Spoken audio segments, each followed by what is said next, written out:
de Leles. Hoje ainda nós temos tantos hospitais dirigidos pelas irmãs da sua congregação, e vimos nas leituras, as duas de João, hein? João, a águia de Deus. Vimos nas duas leituras, tanto na Epístola quanto no Evangelho, ressaltar realmente o grande mandamento do amor ao próximo, que é o que ele demonstrou.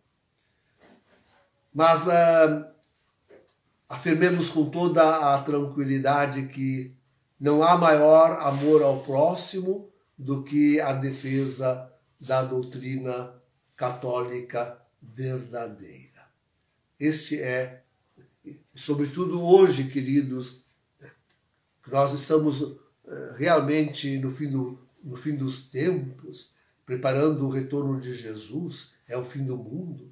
Então, mais do que nunca, é tão importante a gente firmar-se cada vez mais na verdadeira doutrina da igreja. Eu fico lembrando do novo futuro prefeito da Congregação para a Doutrina da Fé, que já começou desfazendo o que quer que se refira à doutrina. Então,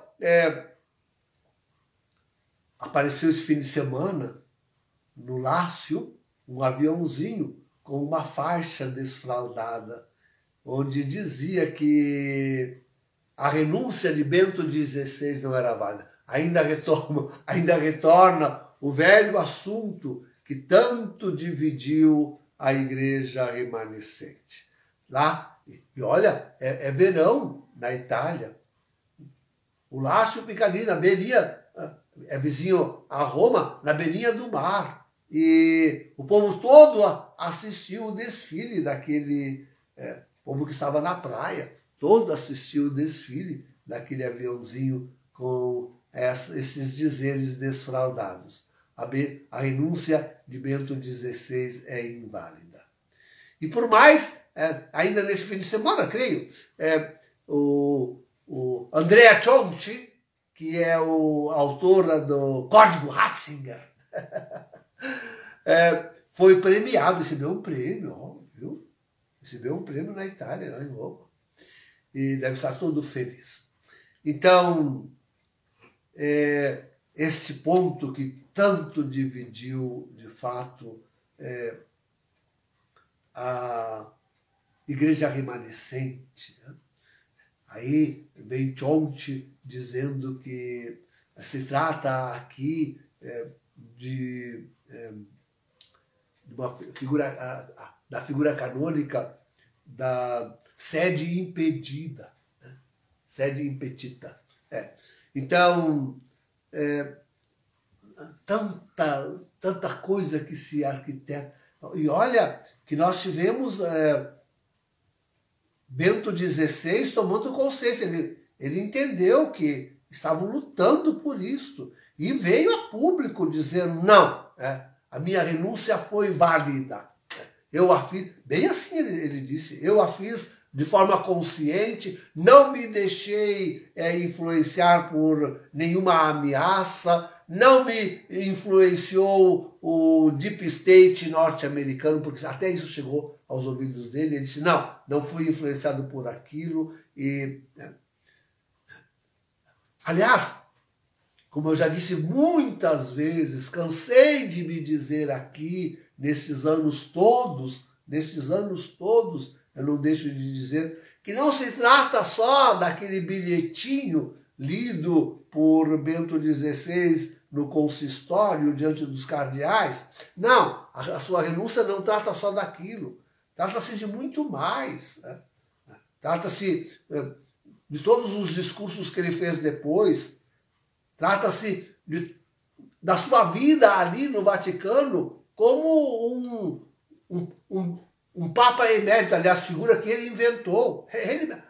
Até a figura canônica que não existia, ele inventou para afirmando a sua renúncia. Isso afirma a sua renúncia. ele inventar uma nova figura canônica de Papa emérito. Tudo isso confirma, na verdade, é a sua renúncia. E todos os gestos que ele fez, de receber, cada vez que os novos cardeais recebiam o chapéu cardinalício e Francisco levava eles lá para a bênção de Bento XVI, ele recebia Francisco e os novos cardeais com toda alegria, dava a bênção, confirmando que que Francisco agora era o Papa. Aliás, ele chegou a dizer, existe só um Papa, e esse é Francisco. Ele chegou a dizer expressamente assim, expressamente. Não, o povo não tem.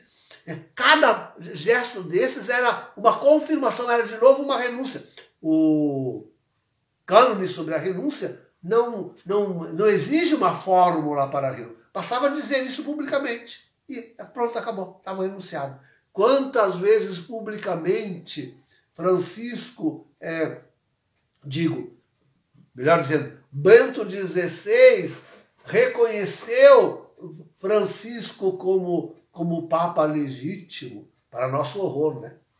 Para nosso completo horror. Cego como só ele, né? Cego, mesmo depois de ter ouvido tantas coisas que são impeditivas da legitimidade da eleição de Francisco. Então, para mim, o horror é, naquele aniversário, Bento XVI, ao se aproximar de Francisco, tirar-lhe o solidel, coisa que só se tira diante do Santíssimo Sacramento. Né?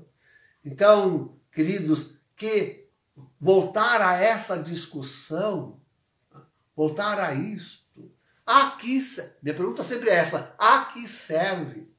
E vejam que depois da morte já antes, mas depois da morte, já antes começaram a cercar Georg Ganswein, que era o secretário de Bento XVI. A todo custo queriam arrancar dele uma palavra, meia palavra que fosse, que confirmasse essas suas teorias conspiratórias, assim que se devia dizer. E pelo contrário, Ganswein chegou a ficar bravo. Depois da morte de Bento XVI, Ganswein chegou a ficar furioso com isso e sempre repisou, sempre defendeu, não, Bento XVI tinha a sua renúncia como válida. Então, a que serve retomar essa discussão para continuar dividindo a igreja remanescente, para continuar confundindo o pensamento católico, para que a outra coisa não há de servir. Ressuscitar Bento XVI, eles não vão. Quando nós tratamos da renúncia de Bento XVI como válida, quando nós defendemos a eleição fraudulenta de Francisco e a usurpação do trono, uma verdadeira usurpação do trono, que fez ele, junto com a máfia de St. Gallen e o Deep State norte-americano, quando nós dizemos tudo isso, baseado em provas que saíram tantas depois, a convencer qualquer juiz em sua consciência tranquila, quando nós defendemos que Francisco é um antipapa, nós não precisamos, absolutamente, nós não precisamos nos basear na validade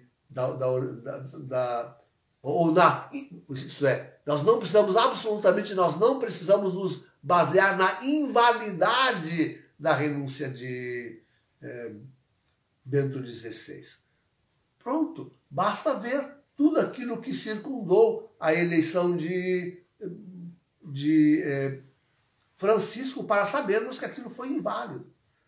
Basta rememorar ainda que já quando da eleição de Bento XVI, ele estava como o segundo do páreo.